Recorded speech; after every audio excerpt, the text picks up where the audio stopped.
نه دومره کوچنی مایع څنګه نیسي یعنی راختیږي ټینګ به بس راواخلي تا تلی کې واچوي کخ خو نه کوي کوي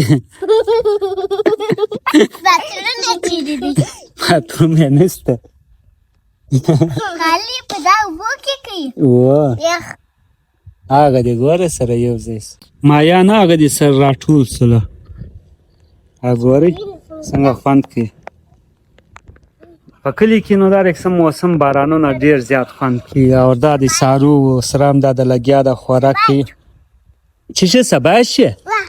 اوس یې وڅښه های څه وایاست کښېن سم ورته کښېنئ ویې سم ورته کښېن سارو دا دیدی کش ورکړی سارو ته د وریځ څو ډوډۍ خورې څو ډوډۍ د وریځې خورې ګردې ته څو خورې سرې ته څو ډوډۍ خورې د ورځې څو بیا څه وایې دوی ډېرې ډوډۍ خوري وایي سارو وایي زه ګردې خورم سره وایي ډېرې ډوډۍ خورم اوس چې دوی درته دا خپله پارټي وکړي بیا د هغه بعده د اکا وتا کړه بیا سویان پسونو دا شیان به په ووینځم څنګه ځو بیا هلته ها بس چې دا وخوره راځئ اوس اوس چېر ځو راځئ راځئ ما کالي دې ګډه په خراب کړئ چې شکایت راځه اوس د خیره د اکا وتا کړې بیا سوکه لال سوکه راشه واسې د باران څه د باغونه لا دی ښایسته ورته وګورئ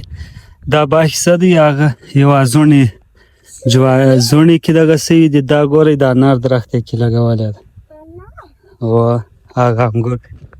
د بارانو څخه دا ګورئ باغونه لا دی ښایسته سوله دی لږ باران سوی دی دا وړیا سله د باغونه دومره خوندور سین راولي چې څه درته ووایم اور دې څوک دې غلا یو دې نه غلا کړي راځه او خوندور سین هم دی دغه باغ د ما درته ویلې دا ګورئ په دې کې د انار درخت هم لګولي د انګور هم دې کې دواړه شانې یې کې دغه کړي او وایي لاره بنده ده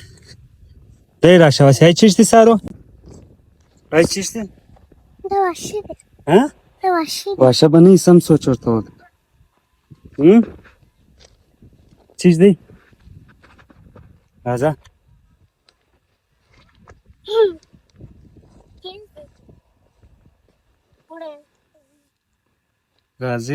راځئ غاړه خوشیږي ولې نو ولې بیا بوتل شي راځه